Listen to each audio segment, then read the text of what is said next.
In this video, you will learn what a supply function is and what factors can have an impact on it. Simply put, the supply function is a function displaying the number of goods producers are willing to sell at a given price. The supply function is usually given by an equation or a supply curve, which is the visual representation of the supply function. Let's study the supply function through an example. This supply function displays the supply of bread on a given market.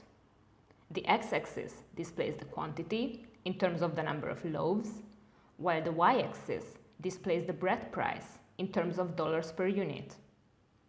This is a common way to illustrate the supply function, although sometimes you might see graphs where the price is shown on the x-axis and the quantity on the y-axis. We can express the supply function in terms of quantity as a function of price, or in other words, how many product units producers are willing to sell at a given price. The equation of our supply function is Q equals 2p minus 4, where minus 4 stands for the intercept and 2 stands for the slope. How can we interpret this function? If p equals 2, meaning that the price of bread is $2, then suppliers are not willing to sell any loaves of bread. This price is probably so low that it wouldn't provide producers with any profit. Therefore, they are not willing to sell their product at this price.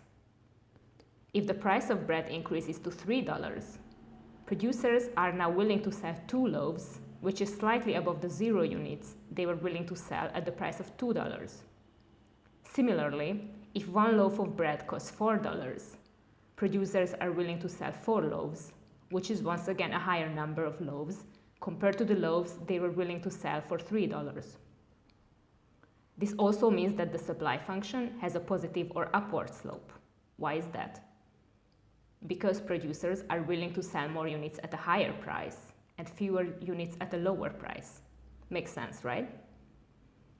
Usually, we express the supply function in the form of the inverse supply function, where we express price in terms of quantity. In our case, the inverse supply function is P equals 2 plus 0.5Q, which represents the price at which producers are willing to sell a certain quantity of their product. After understanding the basics of the supply function, the next thing you want to know is what factors can impact this function. You already know that product price has an influence on how many products producers are willing to sell. However, changes in product price don't change the supply function itself. They only change the number of products producers are willing to sell. On the other hand, there are some factors that can shift the supply function from its original place. For example, changes in taxes, subsidies, or technology can shift the supply function inwards or outwards. Let's look at an example. Let's say that due to the recent increase in taxes, producers now supply fewer loaves of bread as before due to its lower profitability, which shifts the supply curve inwards.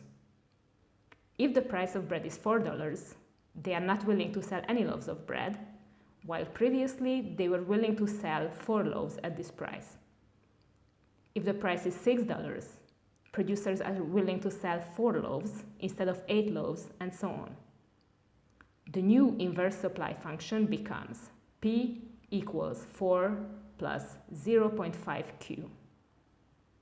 I hope you found this video useful, and let me know in the comments if you have any questions.